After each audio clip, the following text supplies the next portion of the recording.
صحیح کر دیتا ہے تو دین اسی کا نام ہے۔ اس لیے اصل ہمارے 2 نمبر ہے کلمہ اور نماز، باقی کے جتنے نمبرات ہیں یا تو اس کی درستگی کے لیے ہے، یا تو اس کے استحضار کے لیے ہے، یا تو اس کی حفاظت کے لیے ہے، یا تو اس کی قبولیت کے لیے ہے، یا تو اس کو دنیا میں عام کرنے کے لیے ہے، ورنہ اصل ہمارے 2 نمبر کلمہ اور نماز۔ اپنے کلمے میں اتنی طاقت پیدا کی جائے کہ کلمہ پوری شریعت کے بوجھ کو اٹھا لے، اپنے کلمے میں اتنی طاقت پیدا کی جائے کہ کلمہ ہمیں حرام سے بچا سکے، جو کلمہ حرام سے نہیں بچا سکتا، جو کلمہ گناہوں سے نہیں بچا سکتا، یہ کلمہ جہنم کی آگ سے کیسے بچائے گا؟ محنت سے نکلنا اس لیے ہے، کلمے پر محنت ہے، نماز پر محنت ہے، تاکہ انشاءاللہ زندگی ہو جائے، اندر کا فکر صحیح ہو جاتا ہے، اندر کا فکر، اندر کے جذبات صحیح ہو جاتے ہیں، آدمی کی زندگی کا رخ صحیح ہو جاتا ہے، تنہائی کی سوچ میرے دوست صحیح ہو جاتا ہے، پھر آخرت کو سامنے رکھ کر زندگی گزارتا ہے، اپنی آخرت کو سوچنا، یہ گھر والوں کی آخرت کو سوچتا ہے، میری بیوی کی آخرت کا کیا ہوگا، میری بیوی اب میری اولاد کو اس نے اپنے خون کا دودھ بنا کر پلایا ہے، یہ گھر میں سب سے پہلے اٹھتی ہے اور سب سے آخر میں سوتی ہے، یہ کھانا پکا کے تیار کرتی ہے، پہلے سارے گھر والوں کو کھلاتی ہے، پھر یہ بچا کچا کھاتی ہے، کبھی سالن ختم ہو جاتا یہ چائے روٹی کے ساتھ کھا لیتی ہے، یہ سب سے پہلے اٹھتی، یہ سب سے آخر میں سوئی، میری بیوی کی آخرت کا کیا؟ یہ باہر کی محنت جاتا ہے، جیسے باہر کی محنت سے گھروں میں لائٹ آئی، باہر کی محنت سے گھروں میں پانی آیا، باہر کی محنت سے گھروں میں کپڑے آئے، باہر کی محنت سے گھروں میں اناج آیا، ایسے باہر کی محنت سے گھروں میں سینا تھا۔ یہ تو شیطان کا دھوکہ ہے کہ پہلے گھر کی تبدیل کرو پھر باہر جاؤ، ورنہ اصل راستہ یہ ہے کہ باہر کی محنت سے آتا ہے۔ اسے حضرت جی رحمۃ اللہ علیہ فرماتے تھے دعوت کی محنت کیا ہے، الٹے آئینے کو سیدھا کر دو، ایک آئینہ الٹا ہے اور آدمی الٹے آئینے کے سامنے کھڑا ہے، اسے کچھ نظر نہیں آتا کہ میں برابر، لیکن جہاں آئینہ سیدھا کرا تو آئینہ سمجھا دیتا ہے یہاں کالک ہے، یہاں پھٹکی ہے، یہاں داغ ہے، چہرہ اچھا نہیں لگتا، ذرا چہرے کی صفائی کرو، آئینہ سمجھا دیتا ہے۔ دعوت کی محنت جو فرمایا کہ الٹے آئینے کو سیدھا کرنا ہے، آدمی کے اندر احساس اجاگر ہو جاتا ہے، ہاں احساس اجاگر ہو جاتا ہے، یا اپنی پچھلی زندگی پر روتا ہے، یا اپنے گھر والوں کی بے دینی پر روتا ہے، اپنی اولاد کی بے دینی پر روتا ہے۔ اللہ تعالیٰ اسے آخرت کا غم عطا فرماتے ہیں، اپنے گھر والوں کی آخرت۔ اس عجیب بات فرمائی تو فرمایا قیامت کے دن سب سے بدترین آدمی وہ ہوگا جس نے گھر والوں کی آخرت کا کوئی فکر نہیں کیا تھا، کوئی فکر نہیں۔ سب سے بڑا بدترین آدمی جس نے گھر والوں کی آخرت کا کوئی فکر نہیں کیا تھا، کما رہے تھے، کھا رہے تھے، کھلا رہے تھے، پلا رہے تھے، پہنا رہے تھے، اپنی گھر کی والوں کی آخرت کے بارے میں کبھی نہیں سوچا۔ میرے گھر میں نمازوں کا کیا حال ہے مجھے نہیں پتا ہے، میرے گھر میں آیا اللہ کی یاد ہو رہی نہیں ہو رہی، میرے گھر کی در و دیوار اللہ کا نام سننے کی پیاسی ہے، میرے گھر میں سب کا نام لیا جاتا، میرے گھر میں اللہ کا نام لیا جاتا مجھے نہیں پتا ہے، میرے گھر میں اخبار پڑھا جاتا، پتا نہیں کیسی کیسی ناول پڑھی جاتی ہے، میرے گھر میں اللہ کا کلام کتنا پڑھا جاتا مجھے پتا نہیں ہے، مجھے کچھ پتا نہیں، مجھے کچھ پتا نہیں ہے، میرے گھر میں کیا آ رہا ہے اور میرے گھر سے کیا نکل رہا ہے مجھے نہیں پتا ہے۔ کہیں ایسا تو نہیں میرے گھر سے دین نکلتا جا رہا ہے، میرے گھر میں بے دینی آتی جا رہی ہے، میرے گھر سے حیا نکلتی جا رہی ہے، میرے گھر میں بے حیائی آتی چلی جا رہی ہے، میرے گھر سے سنت اور شریعت نکلتی جا رہی ہے اور میرے گھر میں دہشت پرست کی آزادی آتی جا رہی ہے، مجھے نہیں معلوم، میں تو کمانا جانتا ہوں، حالانکہ ہماری ذمہ داری ہے۔ اور ایمان والو اپنے آپ کو اپنے گھر والوں کو جہنم کی آگ سے بچاؤ. اور آگے قرآن کریم کہتا ہے وہ ایسی آگ ہے جو پتھروں کو پگھال دیا کرتی ہے. ایک بوڑھے صحابی حاضر ہوئے کہا یا نبی اللہ جہنم کا پتھر کتنا بڑا ہوگا؟ پیارے آقا نے فرمایا بڑے میاں دنیا کے سارے پہاڑوں کو ملا دو تب جا کر جہنم کا ایک پتھر بنتا ہے.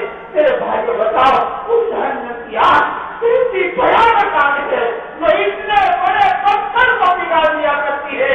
اللہ تعالیٰ اپنے بندوں کو دعوت دے رہے ہیں اور ایمان والوں ایسی بھیانک آگ سے اپنے گھر والوں کو بچاؤ. ہم اس کی ذمہ دار ہیں. یہ ہماری ذمہ داری ہماری سب سے پہلی ذمہ داری. کیا آقا صلی اللہ علیہ وسلم حالت آپ پر پوری عالم کی نبوت کا بوجھ ہے لیکن آپ نے اپنے گھر والوں کو نہیں بلایا ہے. آپ تشریف لائے ایک روٹی کا ٹکڑا نیچے پڑا ہوا تھا. پیارے آقا نے فرمایا عائشہ اس روٹی کے ٹکڑے کو اٹھا لو. یہ ناراض ہو جاتے ہیں دوبارہ لوٹ کر گھروں میں نہیں آتے. آپ نے گھر والوں کو بھی بلایا. یہ ہماری اللہ کہتے روزانہ اپنے بیوی بچوں کو لے کر بیٹھو بجائے ہوٹلوں پر بجائے چوراہوں پر بجائے چائے خانوں پر بجائے ایران پوران راہی گواہی کی باتوں کی مجلسوں کے اپنے گھر میں بیٹھو. اپنے گھر والوں کو وقت دو. اپنے بیوی بچوں کو لے کر بیٹھو. اپنی ماں بہنوں کو لے کر ہم بیٹھیں اور پیار شفقت کے ساتھ ڈنڈے سے نہیں گالی گلوچ سے نہیں اس سے تو نفرت آئے گی. نفرت پیار کے ساتھ شفقت کے ساتھ محبت کے ساتھ. مولانا مرزا فرماتے تھے گھر والوں میں دین لانا ہے تو ان کی بے دینی جھیلنی پڑے گی. گھر والوں میں دین لانا ہے تو ان کی بے دینی جھیلنی پڑے گی. ڈھونڈنا پڑے گا رونا پڑے گا. روزہ مل کر ان کو کہتے کیا بھائی کہتے ہیں تمہارے گھر میں 2 مہینے کا دودھ پیتا بچہ ہے اس کو بھی تعلیم کے حلقے میں سلاؤ. اللہ تعالیٰ قرآن حدیث کا نور اس دودھ پیتے بچے کے سینے میں داخل کرے گی. اس سے میرے بھائیوں ہمارے گھروں کی سب سے بڑی ضرورت اللہ کا دین ہے. اللہ کا دین ہے. ہمارے گھروں پہ جتنے مسائل ہیں بعض مسائل ایسے ہیں آدمی کہہ بھی نہیں سکتا بند ہی بنتے ہیں. کہے تو کس کو کہے نہ کہا جائے نہ کہا جائے. ایسے مسائل ہیں ہمارے گھروں کی کتنے مسائل ہیں. نت نئی مصیبتوں کے دروازوں کا کھلنا. میاں بیوی کا دل ایک نہ ہونا. اولاد کا ہاتھوں سے نکل جانا. پتا نہیں کیسا مسائل. اس کا حل اللہ کا دین ہے.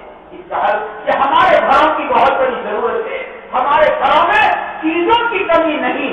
ہمارے گھروں میں برتنوں کی کمی نہیں. ہمارے گھروں میں کپڑوں کی کمی نہیں. ہمارے گھروں میں فرنیچر کی کمی نہیں. ہمارے گھروں میں کھانے پینے کی کمی نہیں ہے. ہمارے گھروں کی کمی اللہ کا دین ہے. اللہ کا دین ہے. اس سے گھر خالی ہے. آمال محمدی سے گھر خالی ہے. اگر یہ چیزوں سے گھر آباد ہوتے جا رہے ہیں اور آمال سے گھر خالی ہوتے جا رہے ہیں جس کی بنا پر گھروں میں پریشانیاں ہیں کیوں ہے. گھروں میں بے چینی ہے کیوں ہے. گھروں میں بدامنی ہے کیوں ہے. گھروں میں کمیاں ہے کیوں ہے. میاں بیوی کا دل ایک کیوں نہیں ہو رہا ہے. گھروں میں گھبراہٹ کیوں ہوتی ہے کہ گھر میں آتا ہوں جی گھبراتا ہے. جی گھبراتا ہے کیوں. اس کا علاج دین ہے. اور دین کے گھروں میں آنے کا آسان راستہ گھروں کی تعلیم ہے. یہ بہت بڑا دروازہ ہے گھروں میں دین کے آنے کا. گھروں سے بے دینی کے نکلنے کا. روزانہ نکل بیٹھو. گھر والوں کو وقت دو. ہماری ذمہ داری ہے. روزانہ مولانا پر فرماتے تھے اپنے گھر والوں کو 3 باتیں سمجھاؤ. اللہ کی بڑائی سمجھاؤ. اللہ کی کیسے بڑے ہیں.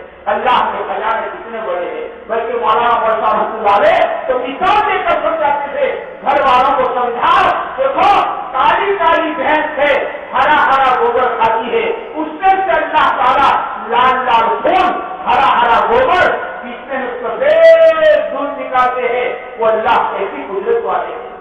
ایک ماں باپ کے 6 بچے ہیں. ہر ایک کی شکل الگ الگ ہے. ہر ایک کا چہرہ الگ الگ ہے. تو اللہ کے وہاں سورج کو کے خزانے اور چہروں کے خزانے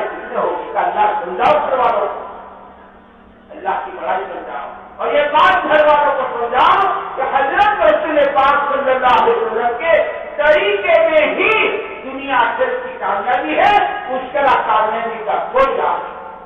اور تیسری بات فرماتے تھے اپنے گھر والوں کو آخرت سمجھاؤ، اپنے گھروں میں آخرت کے تذکرے کیے جائیں۔ بیگم مسئلہ قبر کا ہے، موت سے لے کر قیامت تک قبر میں رہنا ہے، ہمارا مسئلہ قبر کا ہے، ہمارا مسئلہ کوئی صراط کا ہے۔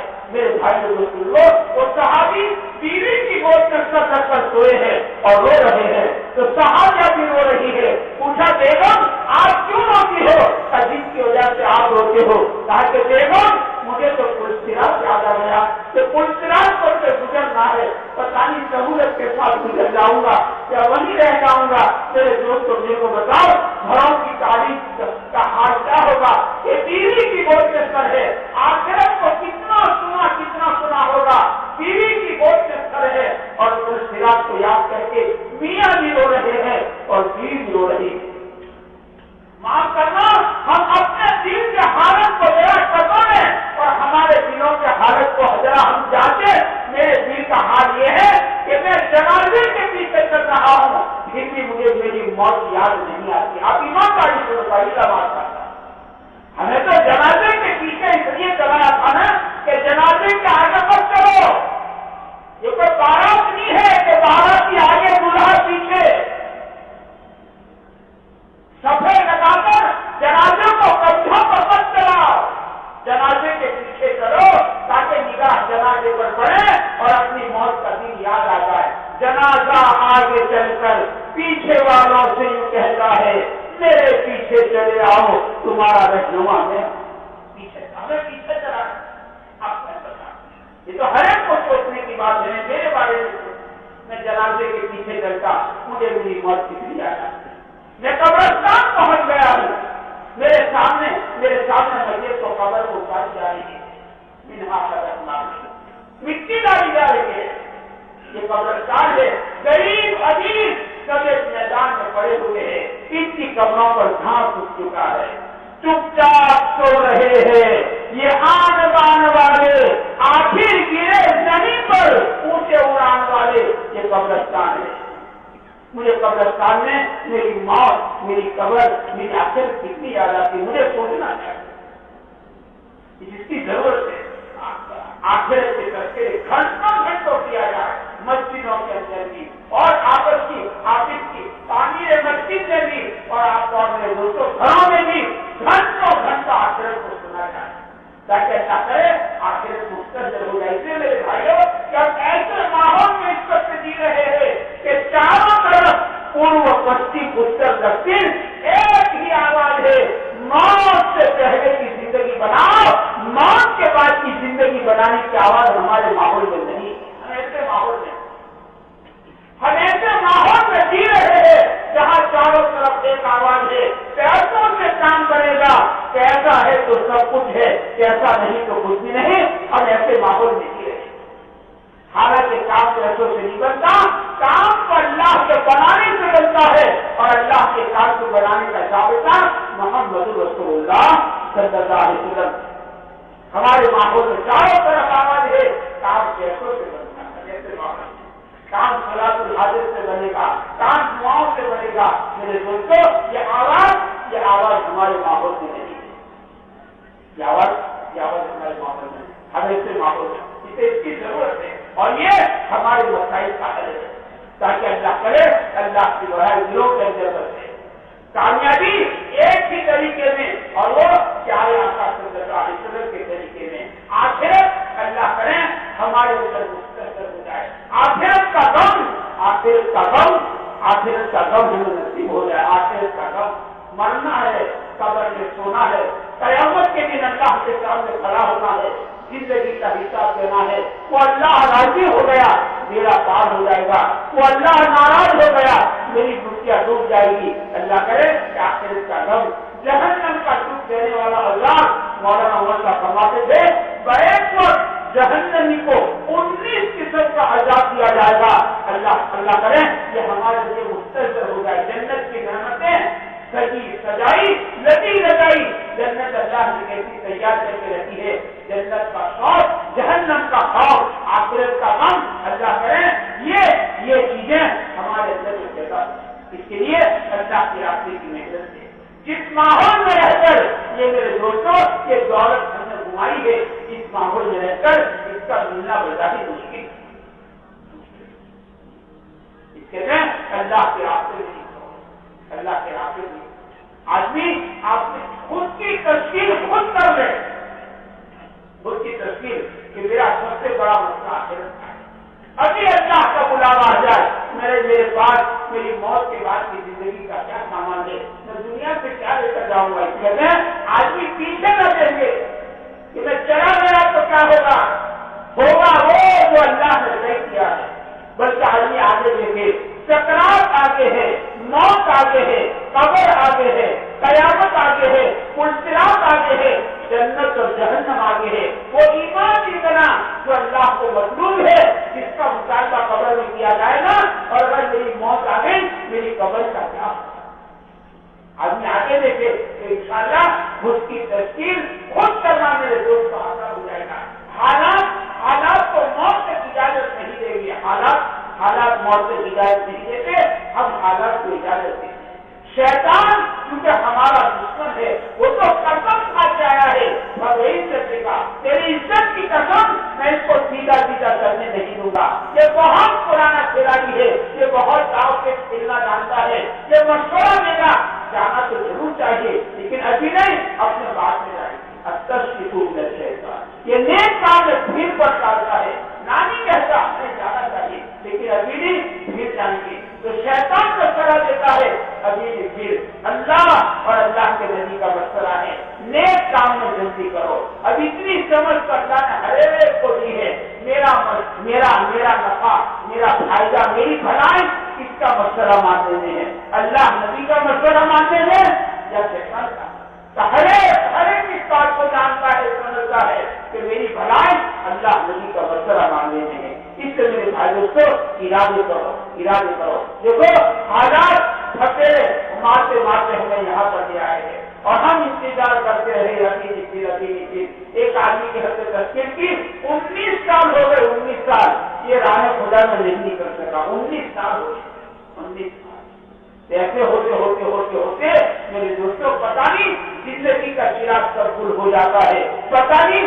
زندگی کی کون سی گلی میں شام ہو جاتی ہے، معلوم نہیں، آنکھیں آج چمکتی ہے کل بند ہو جاتی ہے، پیر آج لوٹتے ہیں کل تھم جاتے ہیں، چاند آج چلتے ہیں کل رک جاتے ہیں، آج زمین کے اوپر ہم، کل زمین ہمارے اوپر ہو جاتی ہے، نہیں معلوم اللہ کا بلا کب آیا، زندگی اتنی بے پایدار ہے، زندگی اتنی بے بھروسہ ہے، ایک جگہ پر انتقال ہوا تو لوگ جمع ہو گئے،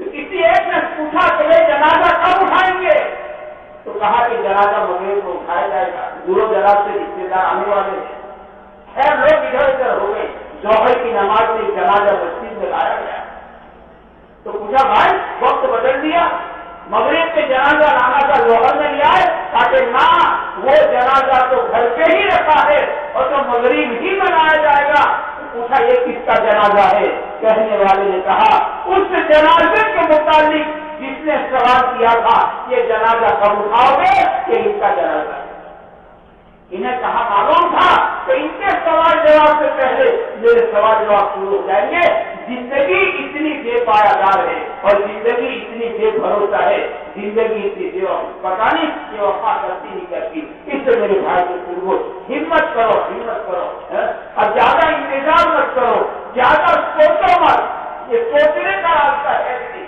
ہاں دنیا کے میدان میں سوچ کر قدم اٹھاؤ، یہ تو اللہ کی مدد کا وعدہ ہے، پیارے نبی صلی اللہ علیہ وسلم کی دعائیں میرے دوست ہمارے ساتھ ہے، یہ گارنٹیڈ راستہ ہے، سارے نبی چلے، سارے صحابہ چلے، سارے اولیاء اللہ چلے اور اللہ تعالیٰ نے ہر ایک کو کامیاب کیا ہے، اور جو بھی چلے گا انشاءاللہ اللہ تعالیٰ اس کو کامیابی کے ہمکنار کریں گے، یہ گارنٹیڈ راستہ ہے، اس لیے ابھی بتاؤ بہت کہا ہمارے ساتھیوں نے اپنی بچیوں میں تشکیل ہوئی تھی تو ارادہ کیا تھا ہم بلیشور کے اجتماع سے جائیں گے، لیکن بلیشور کا اجتماع گیا کچھ نہ کچھ رکاوٹ آ گئی، اور بڑے فرماتے ہیں کام اونچا ہونے کی علامات سے ایک علامت ہے جب نکلنے کا زمانہ قریب آتا رکاوٹ آتی ہے، شیطان اپنی پوری طاقت لگا دیتا ہے، شیطان کسی کو تحجد کرنے سے اتنا نہیں روکتا فتنہ راہ خدا میں نکلنے سے روکتا ہے، ایسی پوری طاقت کرا دیتا ہے۔ میرے دوستوں، ہم اللہ کے وعدوں پر یقین کریں،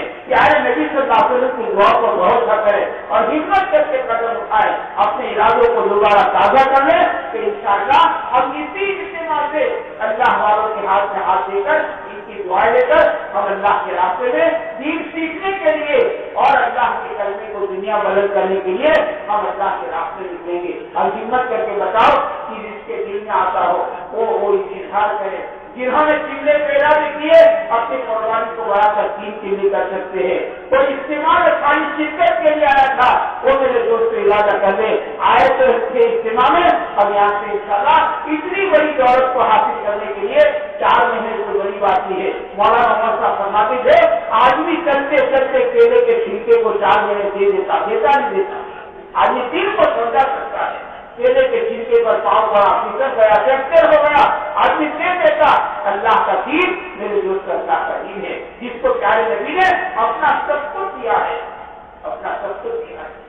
اپنے پیٹ کے 2 پتھر، اپنے گھروں کا چورا کا مجرا، حاجرے کا دودھ کا سکھنا، اپنے پیارے چچے کے کچا کریلا، اپنے پیارے نواسے کی کربلا کی شہادت، ہزاروں سہاگوں کا سہاگ کیا ہے۔ اس دین کو اللہ کے نبی نے اتنا سارا دیا ہو